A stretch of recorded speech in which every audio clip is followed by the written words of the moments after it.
السلام علیکم۔ وعلیکم السلام۔ کتنے دن ہو گئے، ملاقات ہی نہیں ہوئی۔ آؤ بیٹھو بیٹھو۔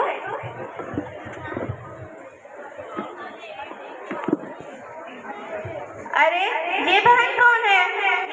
یہ میری مہمان بہن ہے، گاؤں سے آئی ہے اور دین کے بارے میں بہت اچھی معلومات بھی رکھتی ہے۔ ارے آپا جان، میں تو باتوں میں خیریت پوچھنا ہی بھول گئی۔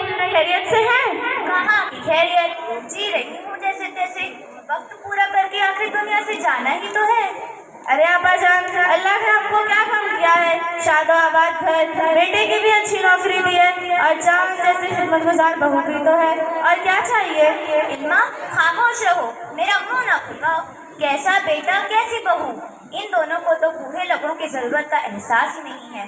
کس حال میں ہے، طبیعت کیسی ہے، کھا رہے ہیں کہ نہیں، کسی کو بھی فکر نہیں۔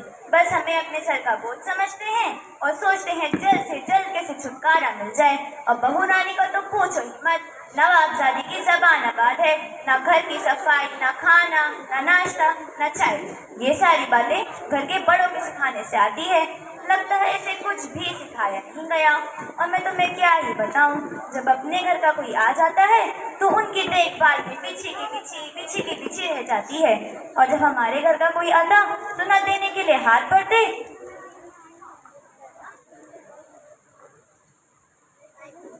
ناٹک شروع ہو جاتا ہے، کبھی سر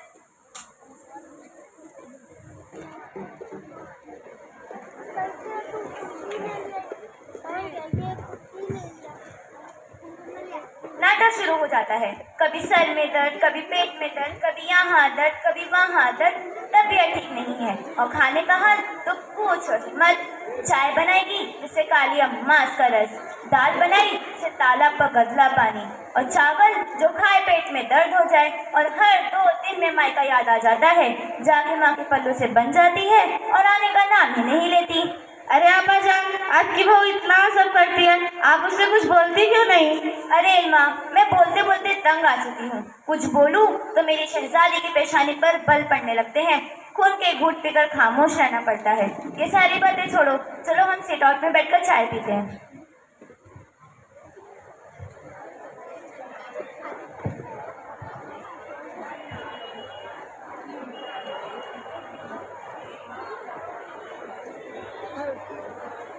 ارے یار، میں تو تھک گئی، میرے ساس نے تو میرا جینا حرام کر رکھا ہے۔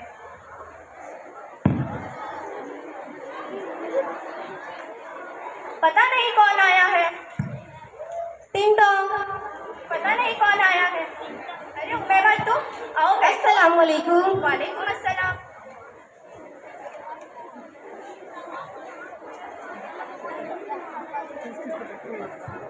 کیسی ہو بہن؟ کیا بتاؤ بہن، ٹھیک ہوں، ٹھیک نہیں بھی ہوں۔ ارے یہ کیسی درمیان کی باتیں کر رہی ہو؟ کیا بتاؤں، جب تک ساس کا سایہ سر پر مسلط ہے تب تک چین کہاں ہے۔ ارے عفیفہ، تم تو کتنی خوش قسمت ہو کہ تمہارے سر پر ساس کا سایہ ہے۔ ارے عمیمہ، کیا خوش قسمتی کی رٹ لگا رکھی ہو، بھلا وہ بھی کیسے چین سے رہ سکتی ہے جس کی میری جیسی ساس ہو۔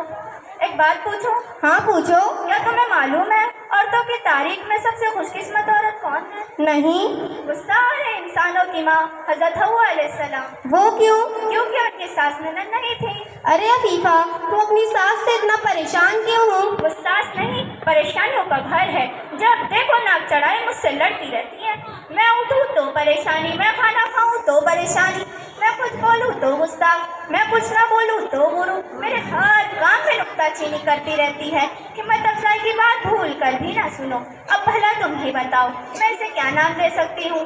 میرا چل رہا ہے، چھوڑو، تم اپنا سناؤ۔ میں کیا بتاؤں، مجھے تو ذرا بھی چین نہیں۔ میری ایک طلاق شدہ ننند ہے، دن اور رات سر پکا رکھا ہے، میں تو باندھی بن گئی ہوں، اس کی بھی خدمت کرو اور اس کے بچوں کی بھی، ہر وقت تانے سننے کو ملتے ہیں، ڈبل ڈبل کھانا بنانا پڑتا، ابھی میں ناشتہ بنانے میں لگی رہتی ہوں، میرا ختم بھی نہیں ہوتا کہ ننند اور اس کے بچے سارا بنا بنایا کھانا صاف کر چکے ہوتے، اگر مجھے کھانا کھانا ہو تو کھانا دوبارہ بنانا پڑتا یا بچا کچا ہی میرے حصے میں آتا۔